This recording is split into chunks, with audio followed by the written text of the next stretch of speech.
Good evening my dear students. तो आज हम पढ़ने जा रहे हैं इस चैप्टर नंबर 1 का सबसे इम्पॉर्टेंट डेरिवेशन, जो हर साल एग्ज़ाम्स में आता ही आता है और इस साल भी आपके 2026 सीबीएसई बोर्ड में ज़रूर आएगा। तो इस वीडियो को एंड तक देखें और कम से कम 2 से 3 मार्क्स यहाँ से लेकर के जाएँ। तो आज हम पढ़ेंगे electric field due to a dipole. हमें पढ़ना है electric field due to a dipole at axial point. तो इसकी शुरुआत होती है इस फॉर्मूले की, इस डेरिवेशन की, हमारे एक डाईपोल से। डाईपोल आपको पता ही है, डाईपोल जो है एक अरेंजमेंट होता है दो चार्जेस का। ठीक है, तो हमारे पास दो इक्वल एंड अपोजिट चार्जेस हैं। फॉर एग्जांपल एक चार्ज है हमारे पास प्लस क्यू और दूसरा चार्ज है हमारे पास माइनस क्यू, और इन दोनों के बीच का सेपरेशन जो है वो 2a के बराबर का है। ठीक है, तो हमें एक पॉइंट P पर, जो इसके एक्सिस पर है, उस पॉइंट P पर हमें डाईपोल की इलेक्ट्रिक फील्ड पता लगानी है। उसको पता लगाने के लिए हम इस पॉइंट पर पता लगाएंगे कि कौन कौन सी जो है इलेक्ट्रिक फील्ड होगी। तो यहाँ पर हमारे पास दो चार्जेस हैं, एक प्लस क्यू चार्ज है और दूसरा माइनस क्यू। तो प्लस क्यू चार्ज की वजह से जो इलेक्ट्रिक फील्ड P पॉइंट पर होगी वो कुछ इस तरह से होगी, यानी कि जो इलेक्ट्रिक फील्ड लाइन्स हैं वो डाईपोल वो दूर जाती हैं प्लस से। तो ये है हमारी प्लस क्यू की वजह से इलेक्ट्रिक फील्ड, और यहाँ पर माइनस क्यू की वजह से इलेक्ट्रिक फील्ड क्या होगी, वो इस तरफ होगी, क्योंकि माइनस क्यू की तरफ इलेक्ट्रिक फील्ड लाइंस जाती हैं। तो हमारे पास अब दो फील्ड्स हैं, अब हमने निकालना है इन दोनों फील्ड का सम क्या होगा। देखो भाई, यहाँ से एक पॉइंट O कंसिडर करो, तो ये बिल्कुल मिड पॉइंट है। तो यहाँ से यहाँ तक का डिस्टेंस भी A मान लो, और यहाँ से यहाँ तक का डिस्टेंस भी A मान लो, और इस पॉइंट से यहाँ तक का डिस्टेंस जो है वो R है। ठीक है, यानी कि सेंटर से लेके पॉइंट P तक का डिस्टेंस जो है वो स्मॉल r है। अब हमें यहाँ पे मार्क करने हैं सारे डिस्टेंसेस। तो प्लस क्यू चार्ज से जो डिस्टेंस है वो है r प्लस a के बराबर का, ऑल राइट। और माइनस क्यू से जो डिस्टेंस है वो है r माइनस a के बराबर का, ऑल राइट। तो अगर आप एग्ज़ाम में डायग्राम भी बना कर आएंगे तो इस पर भी आपको लगभग आधा या 1 मार्क्स मिल जाएगा। अब इसका डेरिवेशन मैं बताने जा रहा हूँ, जो बहुत ही इजी है और बहुत कम शब्दों में बताऊँगा मैं। सबसे पहले लिखेंगे हम electric field due two plus Q charge. तो देखिए, प्लस क्यू चार्ज की वजह से जो इलेक्ट्रिक फील्ड होगी बच्चों, वो होती है 1/4 pi epsilon not q by r square, q by r. देखिए, अब प्लस क्यू से पॉइंट P तक का जो डिस्टेंस है वो कितना आ रहा है, आपके सामने r प्लस आ रहा है, तो हम लिख दिए r प्लस a का होल स्क्वायर। ठीक है, अब हमने इलेक्ट्रिक फील्ड की डायरेक्शन भी देखनी है। देखिए, प्लस क्यू से इलेक्ट्रिक फील्ड इस तरफ जा रही है, राइट साइड में जा रही है। अब देखिए, जो डाईपोल इसका अपने एक डाईपोल मोमेंट भी होता है, जिसका डायरेक्शन होता है माइनस से प्लस। तो जो बच्चों डाईपोल मोमेंट का डायरेक्शन है वो इस तरफ होगा, ऑल राइट। माइनस से प्लस की तरफ इलेक्ट्रिक फील्ड होती है प्लस से माइनस, तो यहाँ पर हम लिख देंगे minus p cap. Minus p cap क्या दिखा रही है, डायरेक्शन। तो इसको इक्वेशन नंबर 1 बोल लीजिए। उसके बाद माइनस क्यू की वजह से निकालें, तो माइनस क्यू की वजह से जिससे जो इलेक्ट्रिक फील्ड आएगी वो आएगी 1/4 pi epsilon not q by r minus a का होल स्क्वायर। माइनस क्यू से कितना डिस्टेंस है, इतना, माइनस साइन नहीं लेंगे, ये बात ध्यान रखना। और देखिए, इस बार माइनस क्यू की वजह से भी जो इलेक्ट्रिक फील्ड है वो लेफ़्ट साइड में है और डाईपोल मोमेंट भी लेफ़्ट साइड में। यहाँ पे हम क्या लिखेंगे, p cap, because both are in the same direction. इसको इक्वेशन नंबर 2 कह लीजिए। अब इन दोनों को हम क्या करेंगे, अब इन दोनों को हम ऐड कर लेंगे, because they are the vector quantities. और याद रखें, जो वेक्टर क्वांटिटीज़ हैं वो वेक्टोरियली ऐड होती हैं। तो चलिए इसको ऐड करते हैं। तो नेट फील्ड जो आएगी due to a dipole at axial point, वो आएगी हमारी E प्लस क्यू और E माइनस क्यू, दोनों का हमें जोड़ लेना है बच्चों। अब करना क्या है, इसके बाद हमें जोड़ने के लिए हम यहाँ पे फॉर्मूला लिखेंगे E प्लस क्यू का 1/4 pi epsilon not q divided by r plus a का होल स्क्वायर और माइनस पी कैप। ठीक है भाई, और इसके साथ साथ ये भी लिखिए plus 1/4 pi epsilon not q by r minus a का होल स्क्वायर और पी कैप।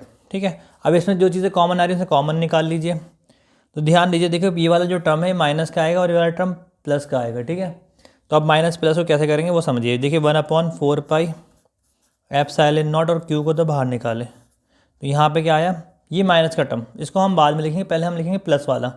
तो प्लस वाला क्या है 1/r + a का होल स्क्वायर, और माइनस वाला टर्म आ रहा है बाद में 1/r - a का होल स्क्वायर। अच्छा ठीक है, यहाँ पे गलती कर दी, यहाँ पे माइनस साइन है और यहाँ प्लस साइन। ठीक है, अब इसी को आगे बढ़ाते हुए इसका हम ले लेंगे, थोड़ा हम अरेंज कर लेंगे इन टर्म्स को, पहले प्लस वाला फिर माइनस वाला। तो प्लस वाला टर्म है r - a का होल स्क्वायर, और माइनस वाला टर्म है 1/r + a का होल स्क्वायर। ठीक है, अब इसके बाद हम लेंगे यहाँ पर LCM। ठीक है, तो देखिए LCM कैसे लेंगे, और यहाँ P भी बाहर आ रहा है, P कैप भी कॉमन लिया हमने। तो देखिए क्या है, Q/4 एप्सिलॉन नॉट, LCM क्या आएगा r - a का whole square and r + a का होल स्क्वायर, और P कैप बाहर। ठीक है फ्रेंड्स, LCM क्या है, देखिए r + इधर चला जाएगा, r - इधर चला जाएगा, तो r + a का whole square and r - a का होल स्क्वायर। तो यहाँ तक नोट कर लीजिए, इसके बाद मैं आगे करते जा रहा हूँ। ठीक है, अब देखिए इसी के बाद हम आगे कैसे बढ़ेंगे उसको समझिए आप लोग। अब हमने लेना है LCM। ठीक है, तो हमारे पास जो है इधर लिखा हुआ है Q/4 एप्सिलॉन नॉट, और LCM में हमारे पास था r - a का whole square and r + a का होल स्क्वायर।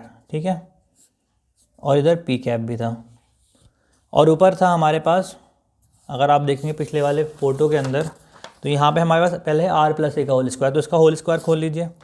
तो स्क्वायर क्या आएगा इसका, r² + a² + 2ar के बराबर का आएगा, माइनस, और इसमें टर्म कौन कौन सा है, r - a का होल स्क्वायर। ठीक है, इसको भी ओपन कर लीजिए, वैसे दोबारा लिख देता हूँ, ये क्लियर नहीं हो रहा है यहाँ पर।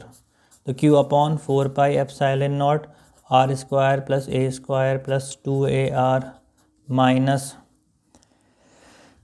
r² + a² - 2ar। ठीक है, और अपॉन में देखिए यहाँ पर जो नीचे वाला टर्म है r - a का होल स्क्वायर और r + a का होल स्क्वायर, इसको हम साथ साथ लिख लेंगे, r - a into r + a और इस पूरे का स्क्वायर।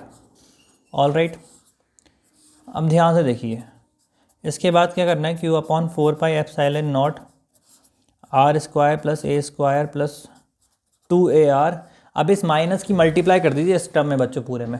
तो देखिए माइनस, अब यहाँ पे जो टर्म प्लस के हैं वो माइनस के बन जाएंगे, माइनस वाला टर्म प्लस बन जाएगा, तो r² बनेगा माइनस का, a² बनेगा माइनस का, 2ar बनेगा प्लस का। ठीक है, अब देखिए नीचे r - है r + है, तो इसका आइडेंटिटी हमें पता है, इसकी आइडेंटिटी होती है a² - b², तो r² - a² का होल स्क्वायर, और बाहर क्या रहेगा बच्चों, बाहर आएगा P कैप। अब देखिए plus r² minus plus a² - a², तो यहाँ पे 2ar और 2ar दोनों यहाँ पर बचे हुए हैं। अब देखिए क्या करना है, Q/4 एप्सिलॉन नॉट 2ar और 2ar मिलके देंगे 4ar अपॉन r² - a² का होल स्क्वायर और P कैप। ठीक है, अब देखिए इसको थोड़ा अरेंज कर लेंगे, जैसे ये 4a है हमारे पास, तो हम इसको 2a लिख लेंगे, सही है यहाँ पर। तो ये बनाएंगे 1/4 एप्सिलॉन नॉट अलग लिखिए, 2a q को एक साथ लिखिए। अभी भी क्या बचा, 4 का जगह 2 × 2 आएगा, क्योंकि 4 होगा 2 × 2 के बराबर, तो 2 यहाँ पे लिख लीजिए आप लोग।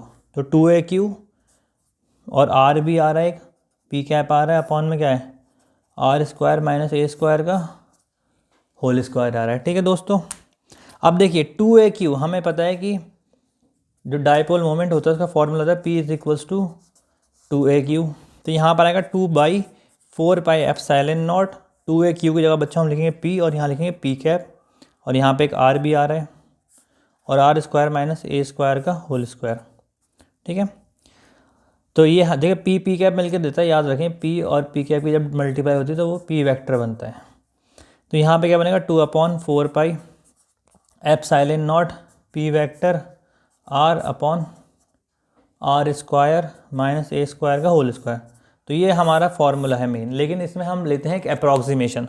तो हमारा बच्चों अप्रॉक्सीमेशन क्या होता है, हमारा अप्रॉक्सीमेशन होता है कि when r is much greater than a, या इफ़ डाइपोल इज शॉर्ट। तो देखिए डाइपोल शॉर्ट होने पे क्या हो जाएगा, यहाँ पर जो टर्म आ रही है r और ए, आर जो है वो डिस्टेंस था, ए जो है डाइपोल की लेंथ, हाफ लेंथ है, तो इससे बहुत छोटी हो जाएगी। तो इस केस में हम जो डाइपोल की लेंथ है उसको नेगलेक्ट कर देंगे, ठीक है।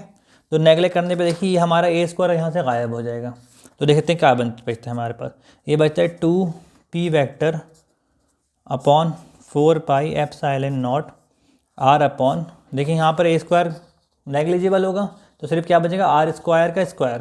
तो स्क्वायर और स्क्वायर 2 की 2 से मल्टीप्लाई होगी तो इट विल बिकम 4, तो it becomes r raise to the power 4। अब देखिए ऊपर एक पावर है नीचे 4 है, तो इससे कट जाएगा और यहाँ पे सिर्फ 3 बचेगा। तो ये आया 2p vector upon 4 pi epsilon naught r cube, ठीक है। तो ये है हमारी electric field due to a at axial point, ठीक है। ठीक है, या फिर हम इसको ऐसे भी लिख सकते हैं 1/4 पाई एप्सिलॉन नॉट के होता है तो 2kp/r क्यूब। तो ये हमारा डेरिवेशन है जो कि बहुत इंपॉर्टेंट है, एग्ज़ाम्स में आता भी है। इसको अच्छे से पढ़ लीजिए। यहाँ पर मैं दोबारा दिखाना चाहता हूँ सारे फ़ोटोज़। देखिए पहला फर्स्ट पेज हमारा ये है, ठीक है। फर्स्ट पेज ये है हमारा जिसके अंदर हमने शुरुआत करी है, यहाँ से डायग्राम है ये उसके बारे में है, बहुत सिंपल है। प्रिंसिपल ऑफ सुपरपोजिशन लगा के हमने दोनों को ऐड कर लिया, फिर हमने सिंपल मैथमेटिक्स से एलसीएम ले लिया, उसके बाद हमने यहाँ पे आइडेंटिटीज़ यूज़ करी हैं, देन हमने एक अप्रॉक्सीमेशन यूज़ करा कि डाइपोल इज़ वेरी शॉर्ट, तो फॉर्मूला आता है 2kp/r क्यूब, ओके। तो और मैं साथ साथ में इसकी PDF भी अपलोड कर दूँगा इस चैनल पर। Thank you so much my dear students and all the best.